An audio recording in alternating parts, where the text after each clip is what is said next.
Dr. Min, although that's not his real name, is an ordinary enough Saigon GP. Sore throats, stomach upsets, the usual kind of thing.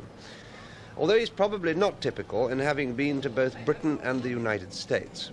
He works hard, surgery from 10 to 12, and again from 3 to 7, with visits and emergencies on top of that. A 6.5-day week.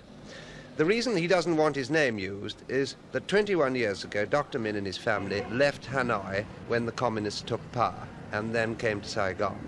Now he's worried that they'll take Saigon, and he and his wife wonder where they'll go next. Mrs. Min is also from Hanoi. You wouldn't think that she has 6 children, 4 boys and 2 girls, the eldest 18, the youngest 6 months. As she does the shopping, walking from her husband's surgery to the market, she must also be wondering what the next few weeks and months hold in store. And she's not alone. 2 million people escaped from the north in 1954 when the French evacuated and the communists took over and settled in the south, mainly in Saigon. Many of them were Catholics and, like the Mins, say they have no desire to live under communist rule. And many are afraid that they'll be killed if they do fall under communist rule. In fact, Mrs. Min wanted to know if the West would evacuate the people who wanted to escape. I asked how many she was thinking of, and her husband said 1 million. No doubt the Mins, being probably fairly well connected and fairly well off, will have a better chance than most. But at the moment, it's impossible to leave. The government don't grant exit visas. But while these troubling thoughts are the constant background of their daily lives, a Saigon housewife faces other problems. Food prices are rising fast. They've doubled in the past year, and according to Mrs. Min, go up practically every day. Rice, which is to the Vietnamese what bread is to the British, has also very nearly doubled in price and is now expensive for the more poorly paid.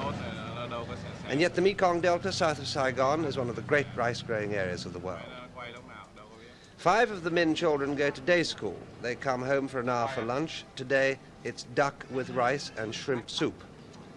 Some of the schools have already closed down, and others are holding the equivalent of O and A level exams at the end of the month, 2 months early, instead of the end of June. Then they will close, another sign of the times.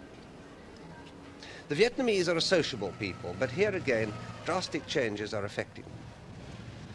Do you go out to the cinema or the theatre? Or? Before, yes, but not now.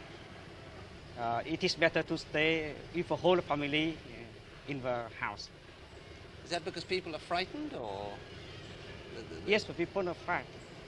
Compared to the hundreds of thousands of refugees living hand-to-mouth in other parts of the country, the Mins are extremely well off. What makes them look worried is the thought that they too might have to join that flood.